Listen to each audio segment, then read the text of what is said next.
In the remote hills of rural Kenya, where red dust dances with the morning mist and acacia trees stretch their arms toward an endless sky, lived Amara Mwangi. Her village of Kibera had no name on any map, no roads leading to it that GPS could find, and certainly no internet connection to link it to the outside world.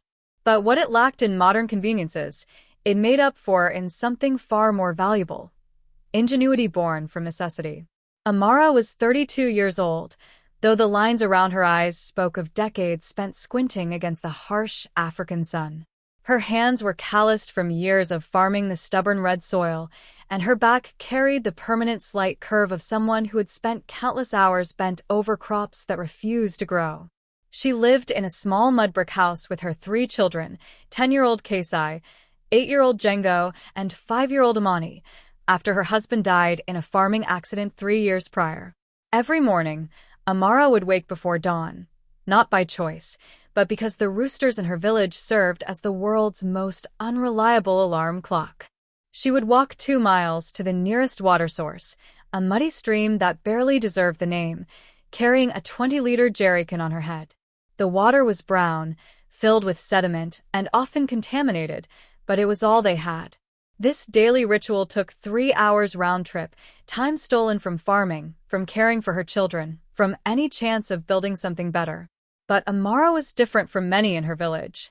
While others accepted their circumstances with resigned patience, she questioned everything. Why did they have to walk so far for water? Why was the water always dirty? Why couldn't they find a better way? Her neighbors sometimes called her the question woman behind her back, not always kindly. In a place where survival required accepting harsh realities, constant questioning seemed like a luxury they couldn't afford. The crisis that would change everything began on a Tuesday morning in March. Amara had made her usual trek to the stream, but when she arrived, she found something that made her heart sink. The water level had dropped dramatically overnight. What had been a small but steady flow was now just muddy puddles scattered across cracked earth. The dry season had come early and hit harder than anyone expected. Within a week, those puddles were gone entirely. The stream bed was nothing but baked clay and scattered rocks. Amara and the other women of the village were forced to walk an additional 5 miles to find water, and even that source was questionable. Children began falling sick. The elderly, already fragile, started showing signs of dehydration. The village chief called an emergency meeting under the massive baobab tree that served as their community center. "We must pray for rain," announced Chief Malamu, his weathered face grave with concern. "And we must ration what little water we have left." But Amara stood up, her voice cutting through the murmurs of agreement. "Chief, with all respect, prayer has not brought us water before, and rationing will only delay the inevitable. We need to find another solution." The chief's eyes narrowed. "And what solution do you propose, Amara? Do you think you know better than our ancestors who survived countless droughts?" Amara felt all eyes on her. In this moment, she could have sat down, apologized, and accepted the status quo like everyone expected. Instead, she took a deep breath and said words that would change not just her life, but the lives of millions around the world. "I think we need to stop looking for water and start making it." The crowd erupted in confused chatter. Making water? What could she possibly mean? But Amara had been thinking about this problem for weeks, watching, observing, questioning. She had noticed something that everyone else had missed, something so simple and obvious that it had been hiding in plain sight. Every morning, even during the dry season, dew formed on the metal roof of the village school. Every morning, that precious water evaporated back into the air before anyone could collect it. But what if they could capture it? What if they could turn the air itself into a source of clean, fresh water? That night, Amara couldn't sleep. She sat outside her small house, looking up at the stars scattered across the African sky like diamonds on black velvet, and began to plan. She didn't know it yet, but her simple observation would eventually catch the attention of some of the most powerful people in the world, and her solution would be worth billions of dollars. But first, she had to convince her own village that a poor woman with no formal education might just have the answer to humanity's oldest problem. The next morning, Amara began what her neighbors would later call the crazy woman's experiment. Using scraps of metal sheeting from old roofing materials, plastic containers from aid packages that had arrived years earlier, and rope made from twisted plant fibers, she started building something that looked like a cross between a tent and a solar panel. Her children watched with curious eyes as their mother worked with the focused intensity of a woman possessed. "Mama, what are you building?" asked Kasai, her eldest daughter. "A water maker, my sweet girl," Amara replied, not looking up from her work. "We're going to ask the sky to give us what we need." The contraption was simple in design, but revolutionary in concept. Amara had created a condensation system using nothing but recycled materials and traditional techniques passed down through generations of ingenious African inventors. The angled metal sheets would collect dew during the cool night hours and early morning, channeling the water droplets down into collection containers through a series of carefully carved gutters. But Amara's innovation went further than simple dew collection. She had observed that certain plants in their region, particularly the drought-resistant succulents that dotted the landscape, seemed to extract moisture from the air even during the driest periods. By studying these plants and understanding how they worked, she developed a system that used woven grass mats to create additional surface area for condensation. The first test came on a Thursday night. Amara stayed awake, checking her device every hour. As the temperature dropped and humidity rose in the pre-dawn hours, tiny droplets began forming on the metal surfaces. Drop by drop, they rolled down the channels she had carved, gathering speed and volume until a thin but steady stream of clear water flowed into her collection container. By sunrise, she had collected nearly 2 liters of clean, fresh water, more than enough for her family's daily drinking needs. Her children were amazed, but the adults in the village were skeptical. "It's just dew, Amara," said her neighbor Wanjiku. "What happens when the dry season gets worse? What happens when there's no moisture in the air at all?" Amara smiled. She had thought of that too. Over the following weeks, she refined her design, adding components that could work even in extremely arid conditions. She discovered that by creating temperature differentials using the natural cooling of the earth at night and the thermal mass of carefully placed stones, she could extract moisture from air that seemed completely dry. Word of Amara's water maker began to spread beyond their village. A teacher from the regional school heard about it and brought a government agricultural extension worker to see the device.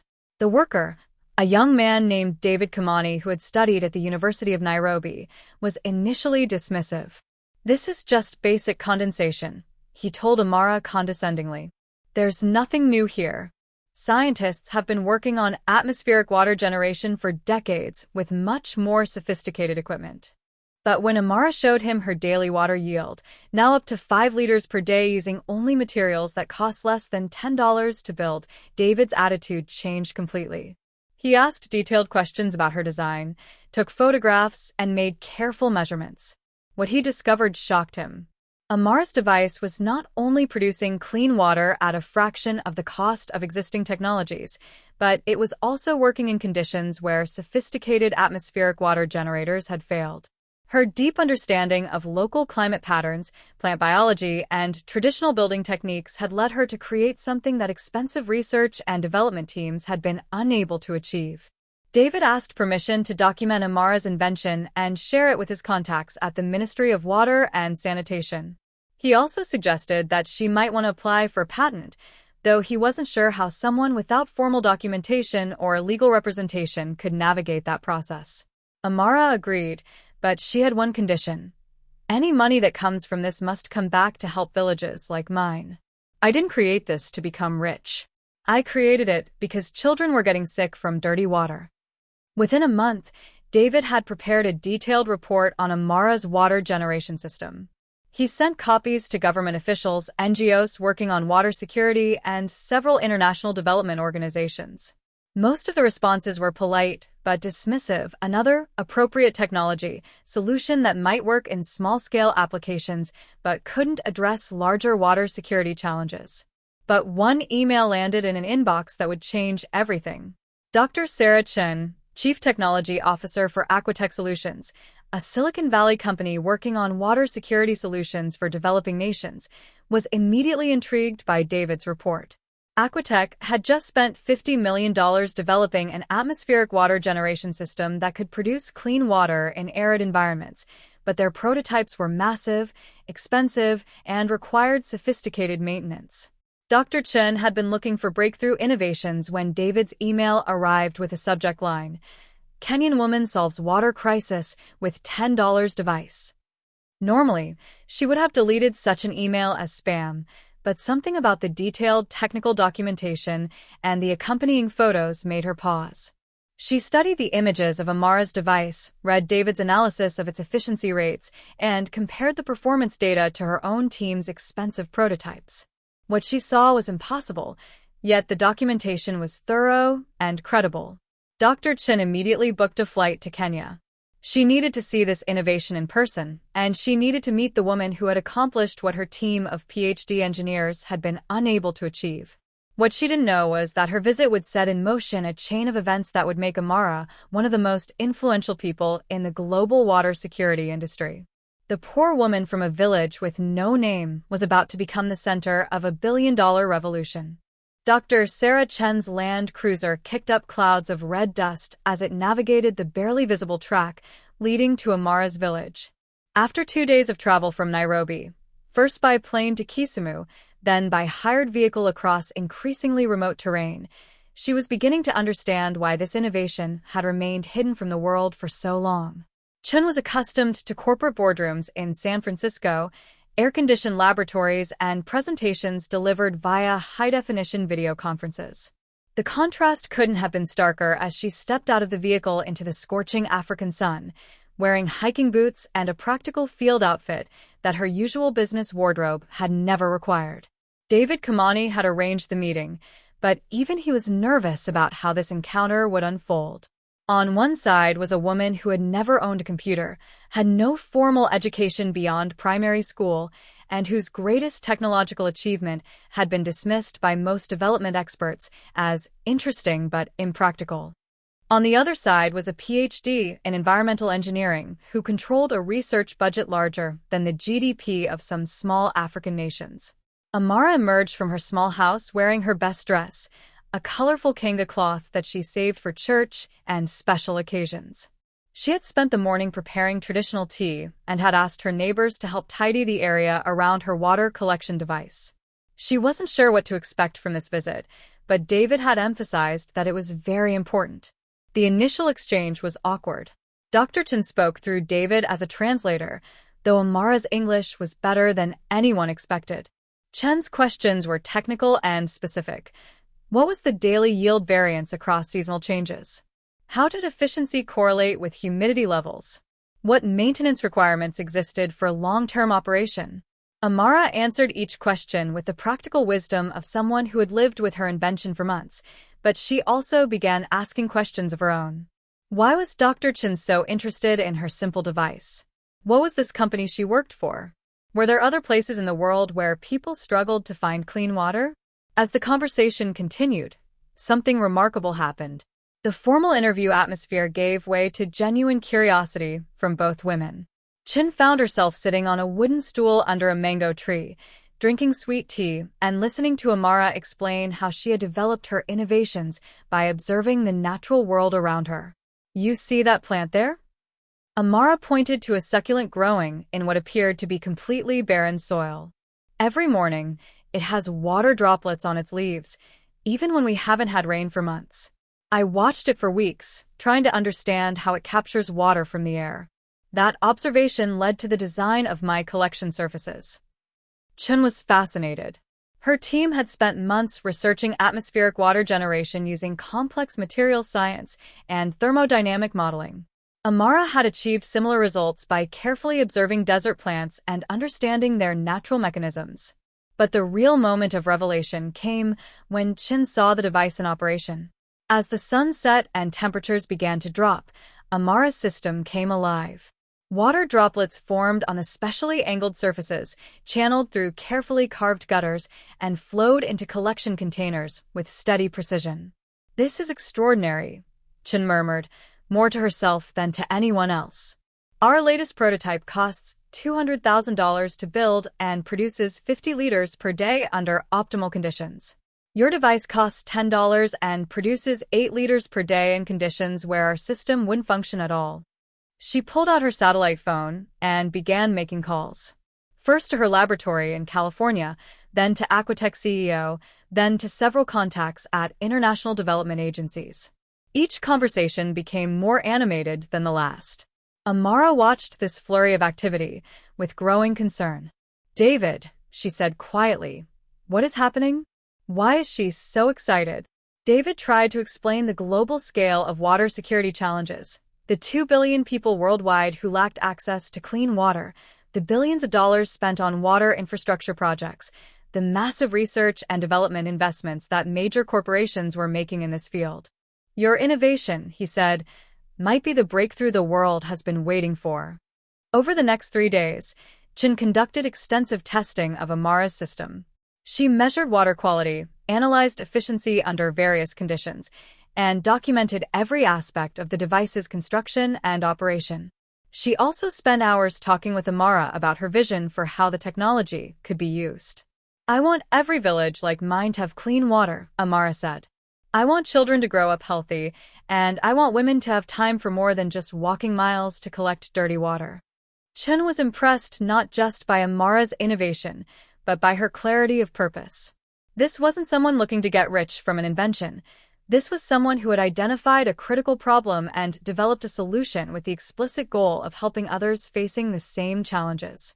On her final evening in the village, Chen made Amara an offer that would change both of their lives forever. "Amara, I want to invite you to come to California as a consultant for Aquatech Solutions. We want to work with you to scale your innovation and make it available to communities around the world. We're prepared to offer you a consulting contract worth $2 million annually, plus royalties on any products we develop based on your design." The translator struggled to convey the enormity of this offer. $2 million was more money than most people in the region would see in a lifetime. But Amara's response surprised everyone. "I will come to California and I will work with your company," she said slowly, "but I have conditions. Any technology we develop must be made available at cost to African communities. Training programs must be established so that people can build and maintain these systems themselves. And a portion of all profits must be invested back into water security projects in developing nations." Chen smiled. She had expected negotiations around money and patents. Instead, she was dealing with someone whose primary concern was ensuring that her innovation would truly serve the people who needed it most. "I think we can work with those conditions," she said. "In fact, I think those conditions make this partnership even more valuable." As they shook hands under the vast African sky, neither woman fully understood the magnitude of what they had just set in motion. Within months, their collaboration would attract the attention of world leaders, generate billions in investment, and fundamentally change how the global community approached water security. But the most important outcome would be the hundreds of thousands of children who would grow up with access to clean water because a poor woman from Kenya had refused to accept that scarcity was inevitable. 6 months later, Amara Mwangi stood on a stage at the World Economic Forum in Davos, Switzerland, addressing an audience of world leaders, tech billionaires, and policymakers. The contrast with her mud brick house in rural Kenya couldn't have been more dramatic, but she wore her confidence like the traditional Kenyan jewelry that adorned her neck, proud symbols of where she came from and who she represented. "Water is not a business opportunity," she said, her clear voice carrying across the silent auditorium. "Water is a human right, and human rights should not be limited by geography or economic status." The audience erupted in applause, but Amara was just getting started. Over the previous months, her partnership with Aquatech Solutions had yielded results that exceeded everyone's expectations. The scaled version of her atmospheric water generation system was now producing clean water for over 50,000 people across 12 African countries, with production costs 90% lower than existing technologies. But the real breakthrough had come when Amara insisted on a different approach to technology transfer. Instead of manufacturing centralized systems that required technical expertise to maintain, she had developed a training program that taught local communities to build and operate their own water generation systems using locally available materials. We cannot solve global problems with solutions that create dependency, she explained to the Davos audience. True innovation empowers people to solve their own problems. The economic impact had been staggering. Aquatech's stock price had tripled in 6 months. Orders for the Amara system were pouring in from governments and NGOs worldwide. The company was projecting revenues of over $3 billion within 5 years, making it one of the fastest-growing water technology companies in history. But for Amara, the most meaningful success metrics were different. In her home village, children no longer fell sick from waterborne illnesses. Women had reclaimed the hours previously spent walking to distant water sources, using that time for education, small business ventures, and community development. The village had established its first library, funded by time and energy that clean water access had made available. The revolution had spread far beyond Kenya. In drought-stricken regions of Somalia, Ethiopian highlands, rural communities in Mali, and indigenous communities in Bolivia, variations of Amara's system were providing clean water where traditional infrastructure projects had failed or been too expensive to implement. Dr. Sarah Chun, now Aquatech's Chief Innovation Officer, had become one of the most prominent voices in the water security field. But she consistently emphasized that the breakthrough had come not from sophisticated laboratories or expensive research programs, but from careful observation and practical innovation by someone the formal education system had overlooked. Amara taught us that innovation isn't about having the most advanced equipment or the biggest research budget, Chin told reporters. Innovation is about understanding problems deeply and being willing to question assumptions that everyone else takes for granted. The partnership had also transformed how major corporations approached product development in emerging markets. Instead of designing solutions in Silicon Valley laboratories and then trying to adapt them for African conditions, Aquatech had established research centers in Kenya, Ghana, and Tanzania, staffed primarily by local innovators who understood regional challenges and opportunities. Amara had used her consulting fees to establish the Mwangi Foundation, which provided microgrants to women across Africa who were developing their own innovations to address local challenges. The foundation had already supported over 300 women inventors, from solar-powered grain mills to improved cook stoves that reduced fuel consumption by 70%. Every woman has ideas, Amara explained in interviews. What they need is not charity, but opportunity and respect for their intelligence. The global water security industry had been fundamentally changed by what experts now called the Amara effect, the recognition that breakthrough innovations were as likely to come from people with deep practical experience as from formal research institutions. Venture capital firms were establishing innovation scout programs in rural communities worldwide, looking for the next game-changing technology developed by someone the traditional system had overlooked. But perhaps the most profound impact was on how development challenges were understood and addressed. Instead of seeing rural African communities as recipients of aid, policymakers and business leaders began recognizing them as sources of innovation and solutions that could benefit the entire world. At the conclusion of her Davos presentation, Amara was approached by dozens of world leaders and business executives wanting to discuss partnerships and investment opportunities.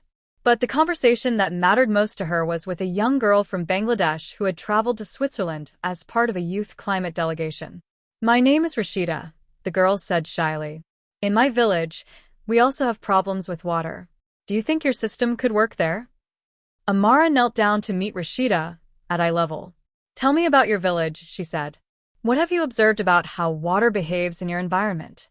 As the two began discussing the specific conditions in rural Bangladesh, other young people from the climate delegation gathered around, sharing their own observations about water challenges in their communities. Soon, Amara was facilitating an impromptu innovation workshop right there on the floor of the World Economic Forum. Dr. Chen watched from across the room and smiled. This was exactly what Amara did wherever she went. She turned conversations about problems into collaborative sessions about solutions. She treated every person she met as a potential innovator whose observations and ideas might hold the key to addressing global challenges. The girl who had once been called the question woman by her neighbors had taught the world that asking the right questions was more valuable than having all the answers. Her simple observation about dew forming on a metal roof had grown into a billion-dollar industry, but more importantly, it had sparked a global recognition that innovation comes from everywhere and everyone. As delegates filed out of the auditorium, many were already making plans to visit communities in their own countries with fresh eyes, looking for innovations hiding in plain sight. The revolution that had started with one woman refusing to accept water scarcity as inevitable had become a movement that was changing how the world approached its most pressing challenges. And in a small village in rural Kenya, children played games in the afternoon instead of walking miles for water, while their mothers planned new businesses and community projects, all because someone had been curious enough to wonder if there might be a better way.